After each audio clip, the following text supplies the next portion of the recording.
Hey guys, so this is only a quick one this time, but I was trying to define like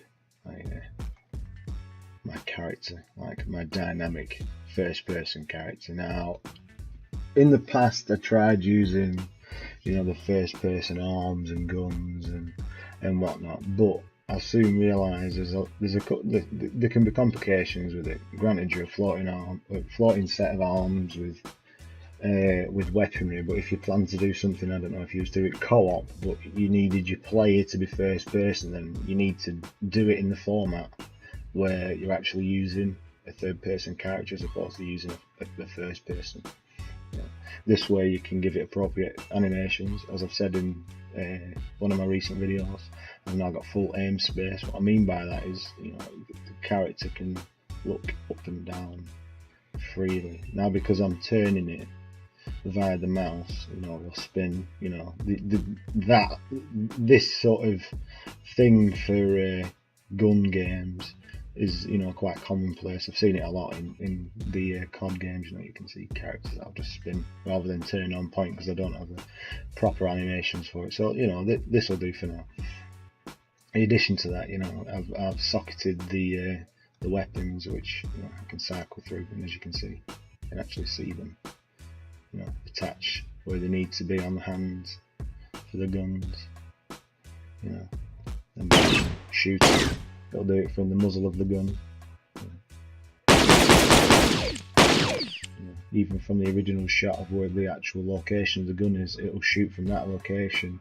So I don't have to actually create any manual deviation, because the animation on the character will do it itself. The character moves, as will the gun, so therefore the trace will, as opposed to me having to manually set, right, well, every time you shoot, instead of it shooting in a perfect straight line, which is impossible for weaponry, the animation helps manipulate it rather than me having to do such. Another thing, I mentioned I was trying to create the whole crouching thing so it works dynamically. Same with whilst you're holding guns. I did have it where you could zoom in, but unfortunately, because the weapon, this assault rifle, is scoped and the other two aren't, you actually see it. You can't see through the scope because it's just like, I've tried looking at the mesh, and because it's not set up to have a separate material on each side, and there's an object in the way, you can't actually change it. You can't even change its opacity to look straight through it because there's verts in the way, which is unfortunate because it would have been nice to have an iron-sighted gun, unless I decide to, unless I find another one that I can change it to, because the other ones I could, but unfortunately I can't change it for now. Yeah, got my cameraman behind me. This guy, I do plan to have him as a secondary character, possibly. He'll follow you around and help you out, or you'll use him to use on certain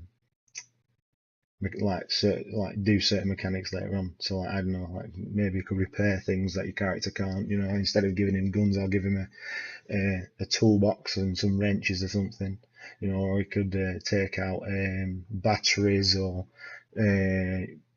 shields that the character can't bypass normally. But unfortunately for now, it's just a camera in front of him that I'm having to possess in order to use him. I've not figured out character possession, but it'll definitely be nice to see. But at least it gives you a nice message if you try and shoot him. So until next time.